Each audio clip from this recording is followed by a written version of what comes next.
Hello दोस्तों, मेरा नाम है रोहतास और मैं आप सभी का मेरे YouTube channel RS English classes के अंदर एक बार फिर से स्वागत करता हूं। आज अपने प्रोनाउन का नेक्स्ट टॉपिक करेंगे जिसके अंदर हमारा सब्जेक्ट होगा डिमॉन्स्ट्रेटिव प्रोनाउन। डिमॉन्स्ट्रेट क्या होता है? डिमॉन्स्ट्रेट होता है किसी को कोई चीज़ किसी ऑब्जेक्ट के बारे में इशारा करके बताना। इशारा करके बताने के लिए अपने जिन प्रोनाउंस का यूज़ करते हैं उन्हें बोलते हैं डिमॉन्स्ट्रेटिव प्रोनाउन। चलो इसकी डेफिनेशन देखते हैं। दीज प्रोनाउंस, ये जो प्रोनाउन होते हैं, आर यूज्ड, वो प्रयोग किए जाते हैं two point out. Point out का जो मीनिंग है, पॉइंट आउट का मीनिंग होता है इशारा करना। Two point out an object, किसी ऑब्जेक्ट की तरफ, किसी व्यक्ति या वस्तु की तरफ अपने जब इशारा करके कोई बात करते हैं तो जिन प्रोनाउन का यूज करते हैं उन्हें क्या बोलते हैं? डिमॉन्स्ट्रेटिव ऑब्जेक्ट बोलते हैं। डिमॉन्स्ट्रेट मीन्स, डिमॉन्स्ट्रेट का मीनिंग क्या होता है, इसका अर्थ क्या होता है? टू शो, दिखाना। कोई चीज जब दिखाई जाती है तो उसे बोलते हैं डिमॉन्स्ट्रेट। अब ये प्रोनाउन होते कौन कौन से हैं? दीज प्रोनाउंस आर, ये 5 प्रोनाउन होते हैं। कौन कौन से? This, that, these, those and such. ये 5 प्रोनाउन ऐसे हैं जो आप डिमॉन्स्ट्रेटिव प्रोनाउन की कैटेगरी के अंदर रखोगे। अब ये कब कब प्रयोग किए जाते हैं, इनके मीनिंग किस तरह से निकाले जाते हैं, वो देखो, आगे देखते हैं। दिस प्रोनाउन है वो यूज किया जाएगा। कब यूज किया जाएगा? कोई ऐसा ऑब्जेक्ट जो क्या हो, सिंगुलर होना चाहिए। ऑब्जेक्ट क्या हो? सिंगुलर हो। और क्लोज एट हैंड, जो आपके बिल्कुल नजदीक हो। जैसे कोई चीज बिल्कुल पास में पड़ी है, जैसे ये है, ठीक है, ये सिंगुलर भी है और बिल्कुल पास में पड़ा है। इस तरह के जो प्रोनाउन यूज, इसके लिए जो प्रोनाउन होगा वो क्या होगा? दिस होगा। दीज, दीज तब यूज करना है प्लूरल भी, जो ऑब्जेक्ट है वो 2 या 2 से ज्यादा हैं। ठीक है, 2 या 2 से ज्यादा होंगे तो प्लूरल हो जाएंगे। और क्लोज एट हैंड, वो भी नजदीक होने चाहिए। मतलब ये प्रोनाउन आपने कब यूज करने हैं?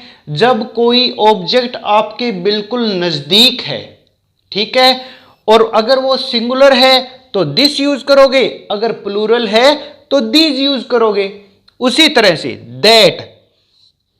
दैट सिंगुलर के लिए यूज किया जाएगा एट सम डिस्टेंस, और वो कुछ दूरी पर हो। जैसे एक ऑब्जेक्ट यहां पर पड़ा है, इसे अपने बोलेंगे दिस, और एक ऑब्जेक्ट रखा हुआ है यहां पर, इसे बोलेंगे दैट और इसे बोलेंगे this.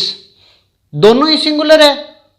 Singular close eight hand, ठीक है, दिस, और दैट सिंगुलर होगा एट सम डिस्टेंस, जो कुछ दूरी पर हो, ठीक है। अब दोज की बात करें तो दोज हो जाएगा प्लूरल भी, ऑब्जेक्ट 2 हो जाएंगे एट सम डिस्टेंस। दैट और दोज ये तब यूज करने हैं आपने जब कोई वस्तु आपसे थोड़ी दूरी पर हो। और दिस और दीज जब कोई वस्तु आपके बिल्कुल नजदीक हो तो आपने इनका यूज करना है। सच, सच भी इन्हीं प्रोनाउन की कैटेगरी के अंदर आता है। फॉर एन ऑब्जेक्ट, एक ऐसी वस्तु के लिए, किसी ऑब्जेक्ट के लिए, मेंशन्ड बिफोर, ये क्या है? जिसका पहले जिक्र कर चुके हैं, पहले सेंटेंस के अंदर किसी वस्तु के बारे में अपने बात कर चुके हैं, उसी के बारे में दोबारा बताएं। वो चाहे सिंगुलर है, प्लूरल है, क्लोज एट हैंड है, एट सम डिस्टेंस है, कोई फर्क नहीं पड़ता। मेंशन्ड बिफोर, जिसका पहले जिक्र किया जा चुका है, उसके बारे में जब अपने बात करेंगे तो सच का प्रयोग करेंगे, ठीक है। ये आपके डिमॉन्स्ट्रेटिव प्रोनाउन के जो 5 प्रोनाउन थे उनके बारे में बताया। अब अपने इन्हें सेंटेंस के अंदर 1 बाय 1 डिस्कस करते हैं। ये प्रोनाउन के कुछ एग्जाम्पल्स हैं। डिमॉन्स्ट्रेटिव प्रोनाउन, डिमॉन्स्ट्रेटिव प्रोनाउन का यूज किस तरह से करते हैं अपने? दिस इज माई रूम, यह मेरा कमरा है।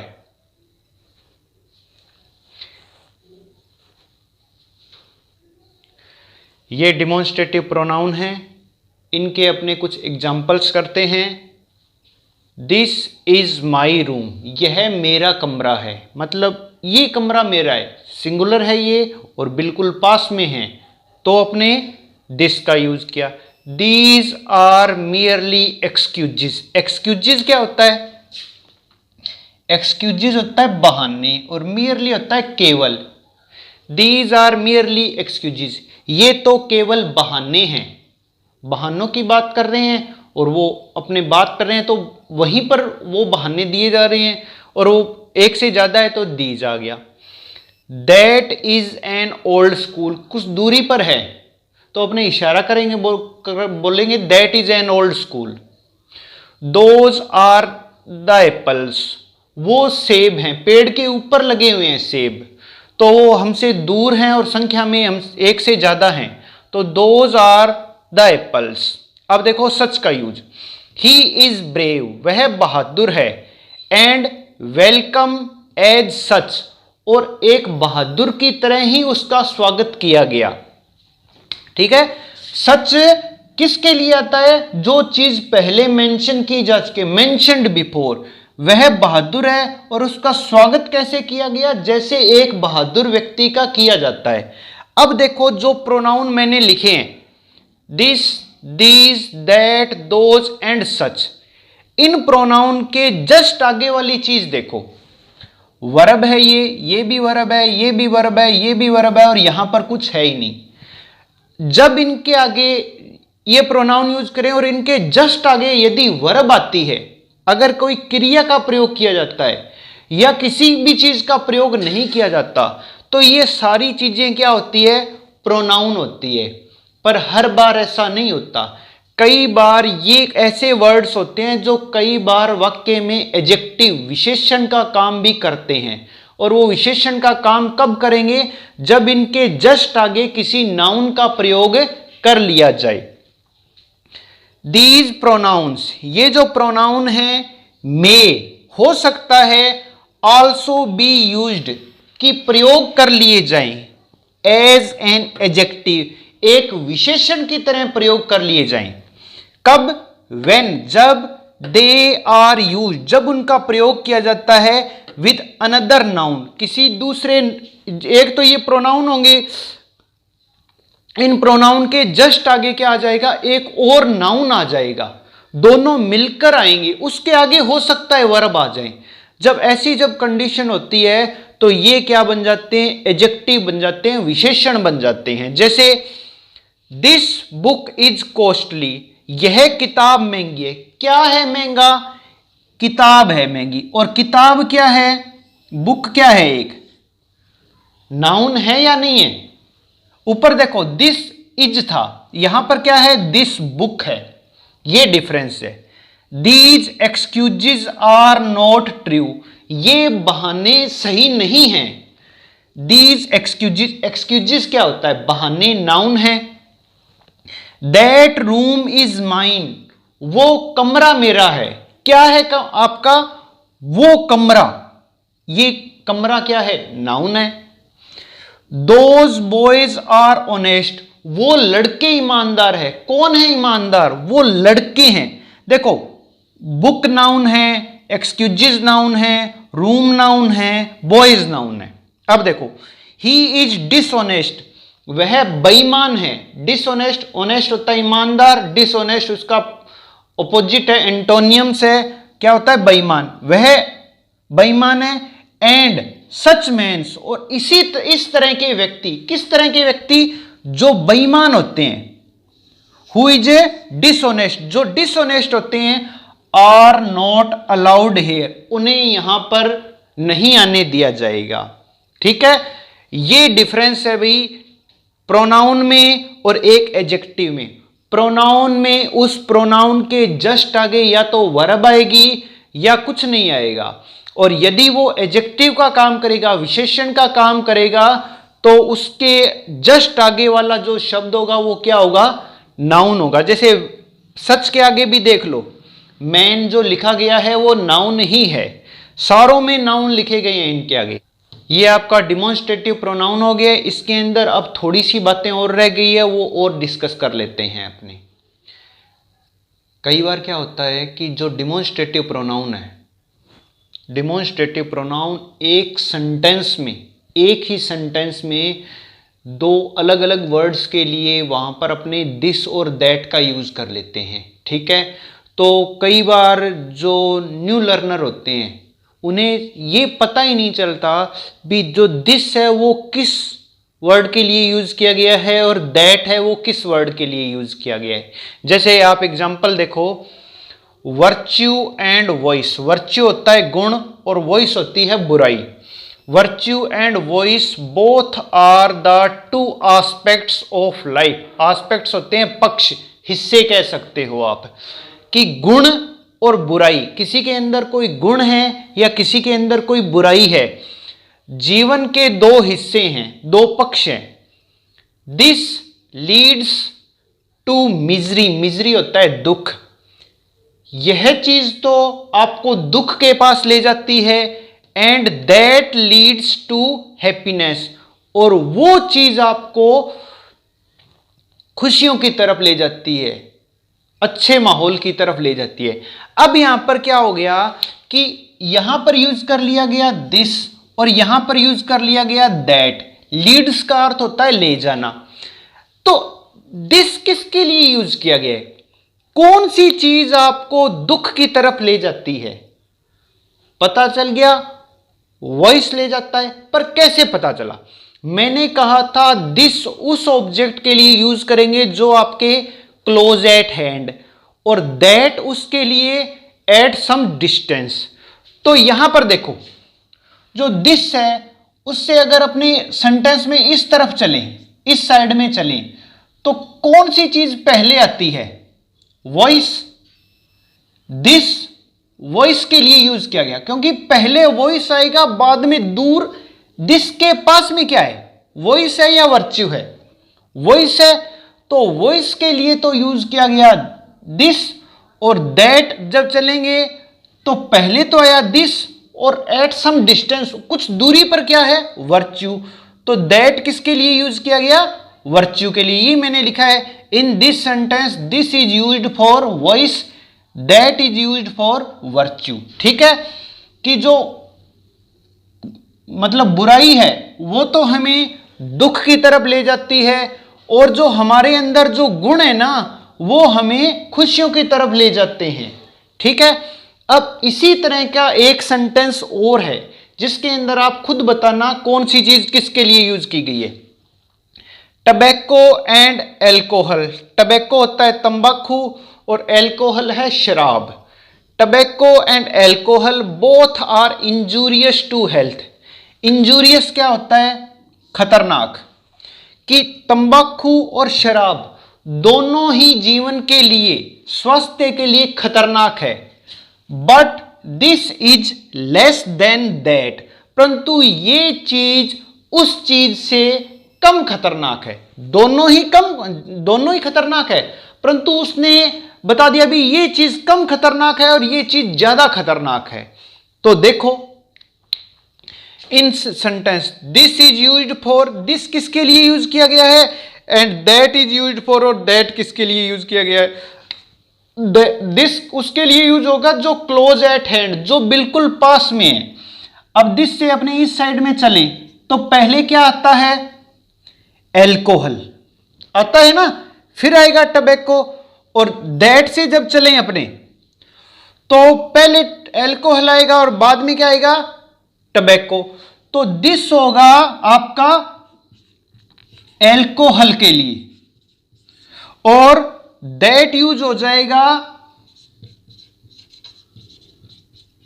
टबैको के लिए। ठीक है, परंतु तंबाकू और शराब दोनों ही स्वास्थ्य के लिए खतरनाक है, परंतु जो शराब है ना वो कम खतरनाक है और तंबाकू है वो ज्यादा खतरनाक है। ठीक है, इस तरह से भी कई बार है जो डिमॉन्स्ट्रेटिव प्रोनाउन होते हैं उनके अंदर जो दिस और दैट होते हैं, दीज और दोज होते हैं, उनका प्रयोग सेंटेंस में इस तरह से भी किया जा सकता है। हर बार ऐसे नहीं है कि आपको एक ही ऑब्जेक्ट के बारे में पूछे, एक सेंटेंस में दो ऑब्जेक्ट दे देगा, आपको ये पता भी लगाना पड़ सकता है भी कौन सी चीज किसके लिए यूज होगी है।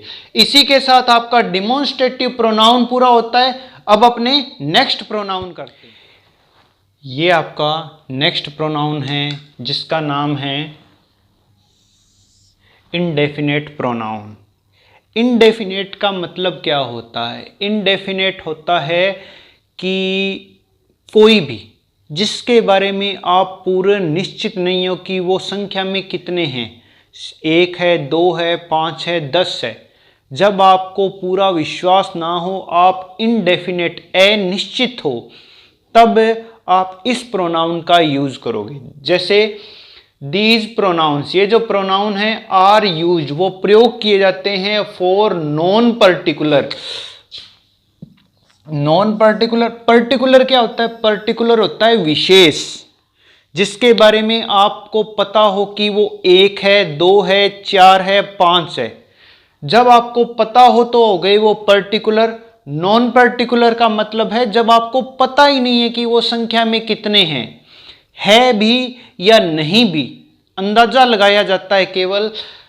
तो ऐसी कुछ चीजों के लिए आप इन प्रोनाउन का यूज करोगे, थिंग्स और person.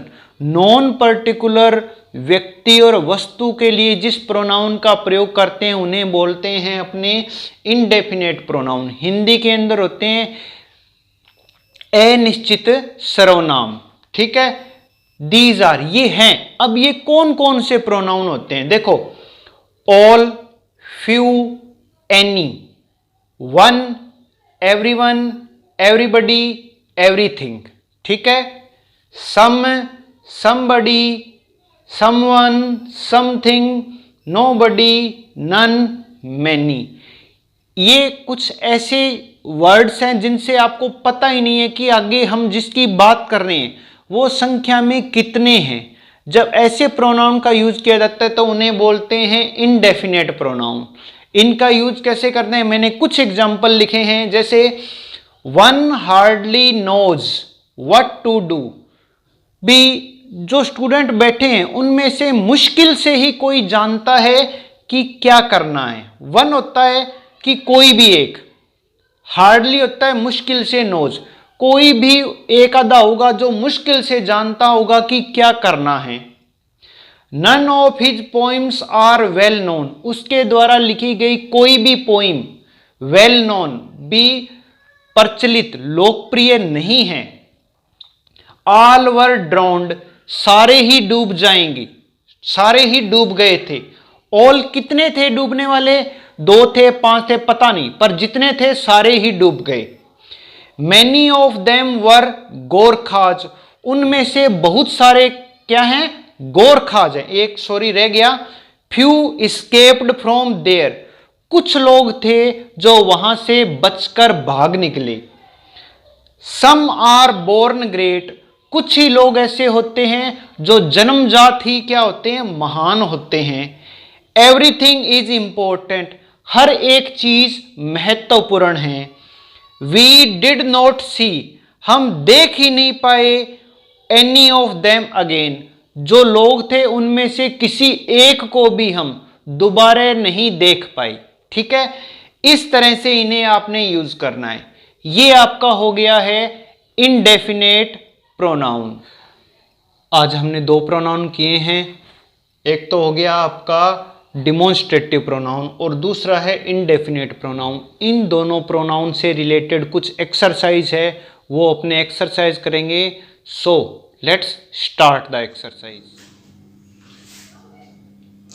Here are some of the exercise, so without wasting any time let's start the exercise.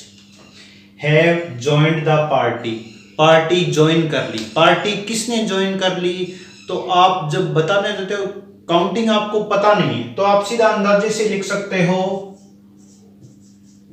Some have joined the party, कुछ लोगों ने पार्टी ज्वाइन कर ली। वेंट जयपुर, कुछ लोग जयपुर चले गए। तो यहां पर आप चाहे तो सम लगाओ चाहे फ्यू लगाओ, दोनों में से कुछ भी लगाओ, दोनों सही होंगे। फ्यू वेंट टू जयपुर, कुछ लोग जयपुर चले गए। Should mind one's own business, आपको अपने खुद के काम का ध्यान रखना चाहिए।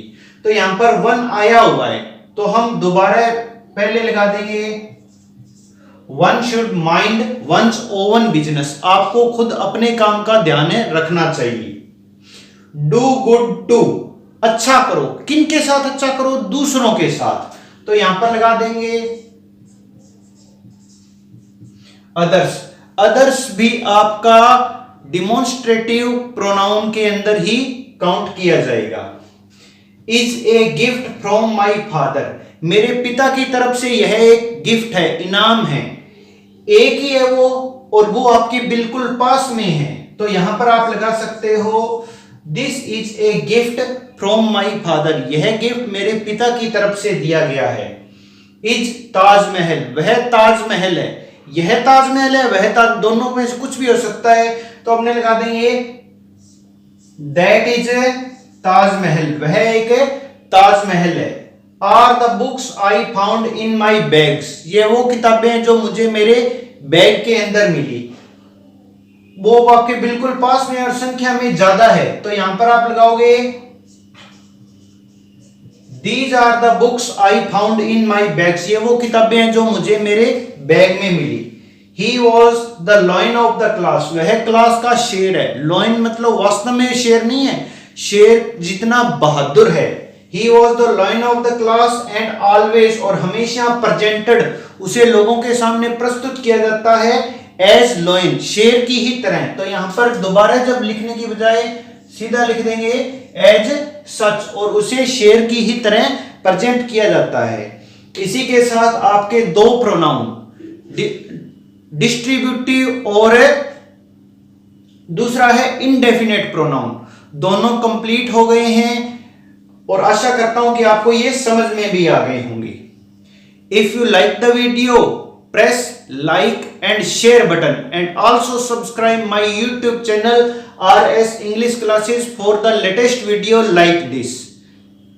Thank you. Have a nice day.